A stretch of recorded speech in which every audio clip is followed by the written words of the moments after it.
Hi, it's Michael. The concept of God's victory over evil has been around for ages in one form or another and needs to be understood well, at least at the very basic level, because misunderstanding this can lead and does lead to stupid belief and stupid concepts. The world is full of them. And they cause a lot of harm, and if you or when you accept such stupid beliefs, then it can create a split in you, it can create a duality, and that's very destructive spiritually. It can get you stuck, and stuckness, spiritual stuckness is at least one of the bases of suffering and pain. So understanding this is not just academic, philosophical thing, it is existential thing. So let's look at this at two different levels. One at the ultimate level of beingness, or beyond existence could be said, and then at the personal level of this world. And by the way, not believing in God is a belief as well, and yes, a stupid one. So let's continue. So at the ultimate level, the concept of God's victory over evil is nonsense. It doesn't have any validity, because God is beyond existence. It is the ultimate source. It is the source of existence, and the concept of a battle between God and evil doesn't make any sense. A victory means some kind of a struggle, some kind of push-pull, some kind of a battle. It's an outcome of a battle, however you want to word it. And God, the presence with capital P, being the source, the only thing that there is, what would it be battling with? It doesn't make any sense. There is nothing else. It's just God. It's just the presence. And the presence is the existence. The presence is the existence. It manifests, it projects the existence, something like when you imagine something like a daydream, a fantasy, something along those lines. So there is nothing that can harm God. There is nothing that can really battle God, at least at the ultimate level. And if you imagine a person pointing a gun at you and pulling the trigger and shooting, can it kill you? Of course not. It's your imagination. There is nothing to kill you or harm you. It's just in your imagination. You just projected it. The same way with existence. Yes, within existence there are could be said, polarities of good, God, and evil, darkness, the lack of God, the lack of truth. And out of these polarities then come the infinite combinations of all the dramas or things that happen within existence. But as far as God is, the presence, it doesn't affect it. It just is beyond it.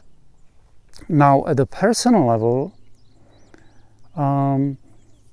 this God versus evil, or agents of God, archangels, angels, or whatever, versus evil, can make some sense if it's contextualized properly. It has to be contextualized properly.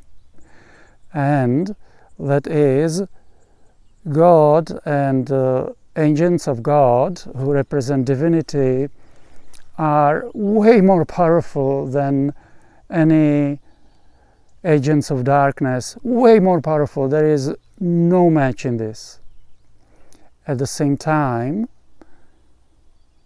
you can choose between the agents of darkness and the agents of light, the agents of God, so to speak. You can choose.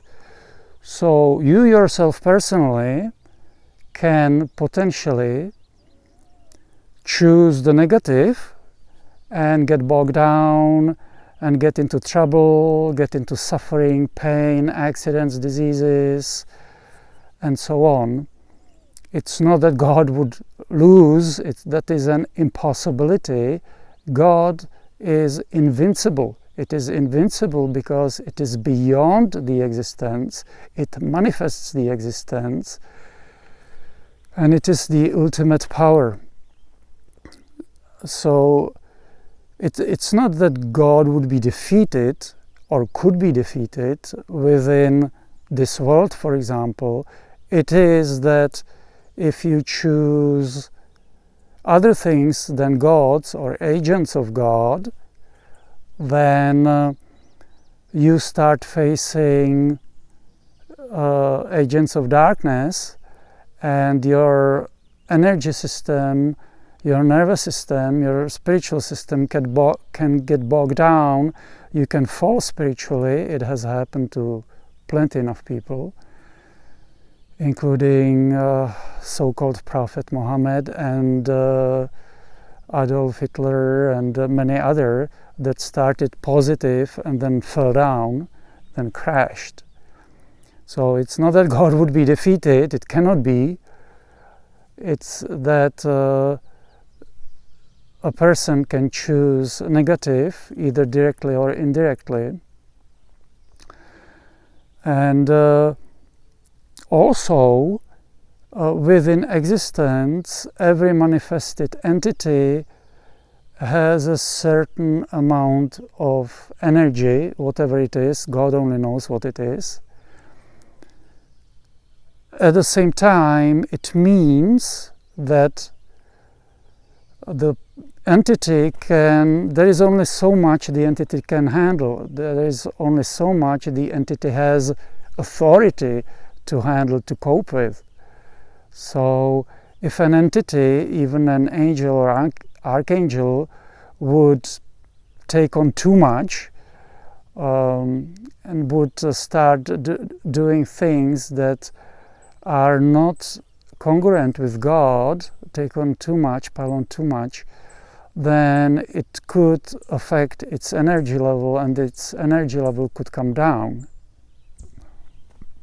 So within existence, and again, it's not that God or agents of light would lose to evil per se. It's when the light is abandoned, either intentionally or unintentionally, it can be done unwittingly, then the thing that protects you, which is the light, which is God, which is invincible, all of a sudden is kind of out of your life or out of the entity's environment or universe, and then the entity becomes vulnerable, or you become vulnerable to evil, to darkness, to lack of truth, to negativities, and can crash. So it has been mentioned that God or light can be rejected unwittingly, and at least in this world, one of the unwittingly, or some of the unwittingly, are, of course, negative intentions to control other people, to have dominion, to take advantage of other people, are toxins. There are many toxins. Some of the most commonly used toxins are alcohol, smoking, drugs, coffee, pork, and also things like a misaligned spine, not to be underestimated. If your spine is misaligned, your nervous system is affected, and if your nervous system is affected, your life energy is affected. And if your life energy is not flowing properly, then the chances of you making poor decisions increases. You become more vulnerable to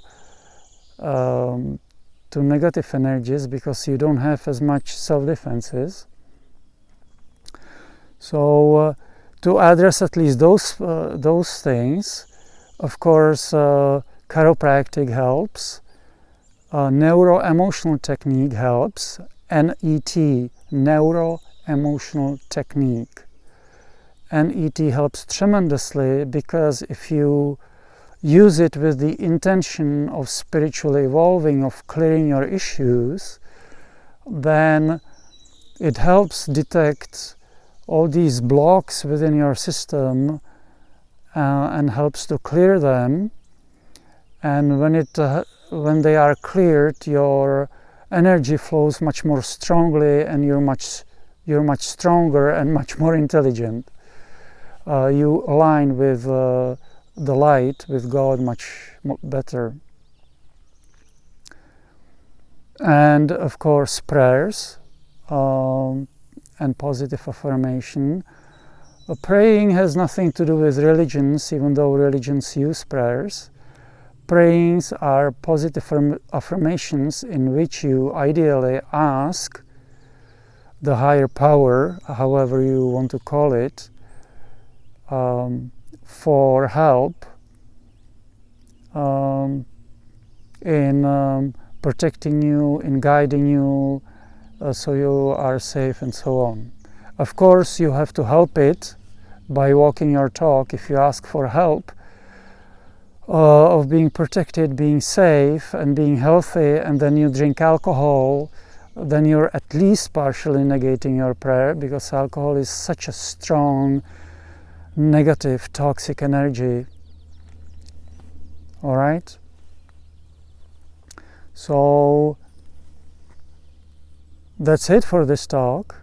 If you have any questions or comments, please leave them below the video. And Michael out.